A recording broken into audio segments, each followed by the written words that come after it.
Sveiki visi! Ar žinojote, kad duonos riaugą, dar kitaip vadinamą fermentu, galite pasidaryti patys savo virtuvėje? Tai yra vienas iš seniausių būdų, kaip suteikti duonai nuostabų aromatą ir skonį. O jam pasidaryti reikia vos 5 ingredientų. Ir jeigu norit, kad parodyčiau kaip, einam su manim. Padėkite obuolį ant pjaustymo lentelės ir perpjaukite jį išilgai per pusę. Tada kiekvieną pusę perpjaukite dar kartą per pusę, kad gautumėte 4 dalis. Paimkite kiekvieno obuolio ketvirtį ir aštriu peiliu ištrižai išpjaukite kietą centrinę dalį su sėklomis. O obuolį naudojame dėl to, kad jame yra natūralių laukinių mielių ir cukraus, kuris vėliau taps maistu mikroorganizmams. Vynuogės yra dar vienas puikus cukraus ir laukinių mielių mišinys. Ant jo odelės gausu įvairių mikroorganizmų, kurie yra būtini fermentacijai. O šitam receptui mums reikės 30 gramų vynuogių, jas perpjausime į 4 dalis ir viską sudėsime į indelį. Sudėjus vynuogės į indelį su obuoliais, pasimkite 10 gramų razinų ir jas tiesiog suberkite kartu su vaisiais. O dabar mums reikės 220 gramų šilto vandens. Geriausia būtų, kad vanduo būtų kambario temperatūros. Pasimkite 50 gramų graikiško jogurto, viską gerai išmaišykite ir dėsime miltus. Mums reikės 200 gramų miltų, jeigu įdėsi daugiau, nieko tokio. Dabar ties viską sudėję, viską gerai išmaišysime. Viską išmaišius turėtų gautis tokia vientisa masė. Dabar beliko sandariai uždaryti indelį. Jeigu indelis be dangtelio, puikiai tiks maistinė plėvelė šitam darbui. O dabar svarbiausia dalis. Nepamirškite sugalvoti vardo savo naujam augintiniui, juk čia ne šiaip savo mišinys, o gyvos bakterijos, kurios nusipelnė jaustis ypatingos. Sveiki dar kartelį ir vėl aš čia su jumis. Taigi, pradžią mes jau turime. Siūlyčiau palikti visą šitą kur nors ant stalo, padėkite į kampą ir sugrįžkite rytoj ir pažiūrėkite, ką surasite. Praėjo para ir dabar pats laikas pažvelgti, kasgi nutiko mūsų fermentų indelyje. Grįžus po dienos darbų, pagaliau galima iš arti pažvelgti, ar mūsų mažieji darbininkai, tos gyvusios bakterijos ir mielės, kurias pasikvietėme iš jogurto ir vaisių, jau pradėjo šėlti. Greičiausiai jau dabar pamatysite pirmuosius fermentacijos ženklus. Burbuliukus, kylančius į paviršių. O ką tai reiškia? Tai puikus įrodymas, kad mūsų indelyje vyksta tikras gyvenimas. Vaisiuose esantis natūralus cukrus virto puikiu maistu mūsų mikroorganizmams. Joms valgant ir dauginantis išsiskiria anglies dioksidas. Tos pačios dujos, kurios vėliau pakels mūsų duoną. Dabar viską išmaišykite ir palikite dar vienai dienai. Praėjo jau 2 dienos nuo tada, kai pradėjome kurti savo gyvąjį fermentą. Ir tikiuosi, kad vakar jau džiaugiatės pirmaisiais burbuliukais. Šiandien atėjo 3 diena ir ji yra itin svarbi mūsų fermento stiprybei ir ilgamžiškumui. Dabar jau turėtumėt matyti dar daugiau aktyvumo. Tikiuosi, kad jūsų indelyje verda tikras gyvenimas. Burbuliukų turėtų būti daug. Jie bus stambesni, o visas mišinys atrodys putotas ir labai gyvybingas.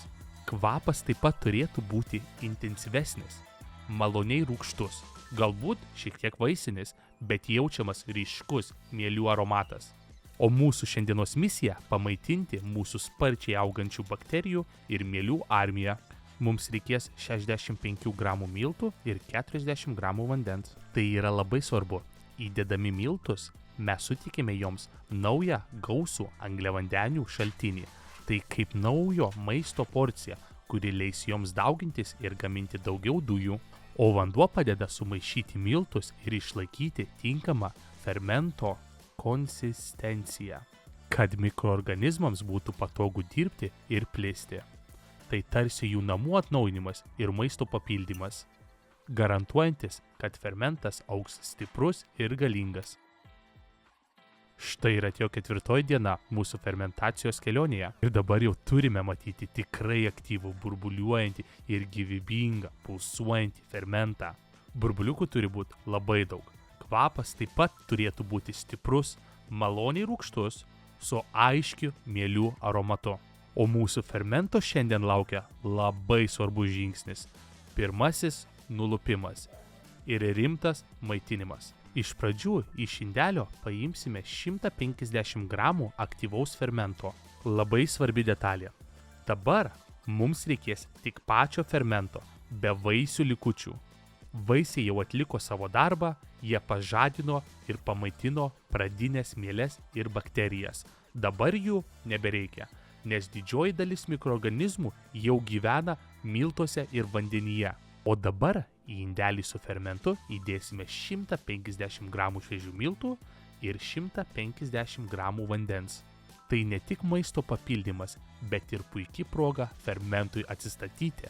Maitinimas padės mūsų fermentui augti stipriam ir stabiliam. O kaip viską gerai išmaišysime, visą fermentą galima perkelti į didesnį indelį, kad būtų daugiau vietos jam augti. O mes susitiksime 5 dienoje. Štai ir atėjo 5 diena, kai mūsų fermentas turėtų būti pasiekęs brandą ir pasiruošęs tapti jūsų skaniausios duonos pagrindu. Šiandien vėl kartosime fermento maitinimo procesą. Mums reikės 60 gramų fermento, 60 gramų miltų ir 60 gramų vandens. Šitas reguliarus procesas yra itin svarbus. Jis ne tik padeda palaikyti optimalų fermento tūrį, bet ir koncentruoja mieles bei bakterijas, užtikrindamas, kad jūsų fermente visada būtų pakankamai stiprių, aktyvių mikroorganizmų, kurie pakels duoną.